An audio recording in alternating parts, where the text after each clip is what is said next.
I'm Nathan, and this is my trash board. I'm about to glass. Let me tell you the idea, inspiration behind this board. This is some gymnastics flooring, closed cell, sort of EPS-like foam that I dumpster dived from my daughter's gym. It's out there in rolls and rolls in the parking lot. Got a big van.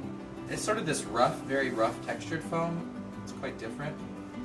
But yeah, just hand shaped and cut and planed everything. I've never made a surfboard before, so this is probably pretty clear. But the idea was use stuff I had in my basement: scrap wood, scrap foam, adhesive, glue, and this is actually linen curtains, old linen curtains, which if you hear about flax is just linen, essentially. Linen is processed. The other side of this is, some sustainable environmental goals. So I got the entropy resin, 30%, 29% plant-based bio content. Had to get this. Couldn't, I guess, I don't know. Is there a natural substitute for resin? Did I have something in my basement? Maybe. Had some cans. This could be a big disaster, but I think it's interesting.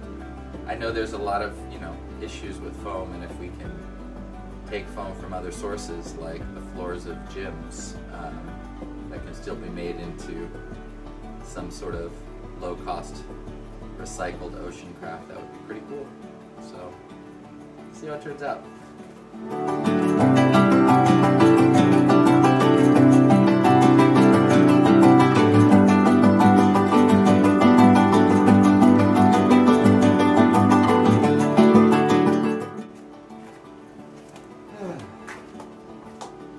Well, learned a lot. The linen is quite heavy. I feel it must be, like a 12-ounce fiberglass equivalent or more. So I had to use twice as much resin as I thought. I had to keep mixing more resin. Classic beginner mistake. And especially on the ends, wrapping the rails, the ends of the curtains are even heavier, like kind of doubled up, and I should have taken those out or not used that part, because I'm still, as it's curing, kicking, whatever, I'm still wrapping this nose rail because it's super heavy up here. But so it's an interesting trade-off that I have to use twice as much resin, even though, on the environmental scale, maybe not. Maybe I'm also just bad. So I think, in terms of shaping, I don't know what I'm doing. So, maybe a better shaper would be able to saturate. But really, to saturate the linen took a lot of work. Now, it's interesting. What's cool is that it's clear, just like fiberglass would be. So, in terms of the linen reacting like fiberglass, totally the same. I'm a little sad because this foam actually had a lot of dirt on it, and I was hoping that we'd have this beautiful kind of linen look, but now I'm like, well, it's the dirt board, it's the trash board, so you're going to see all the wear and tear and the use. That's part of the fun. So, but yeah, it's getting there. I'm optimistic.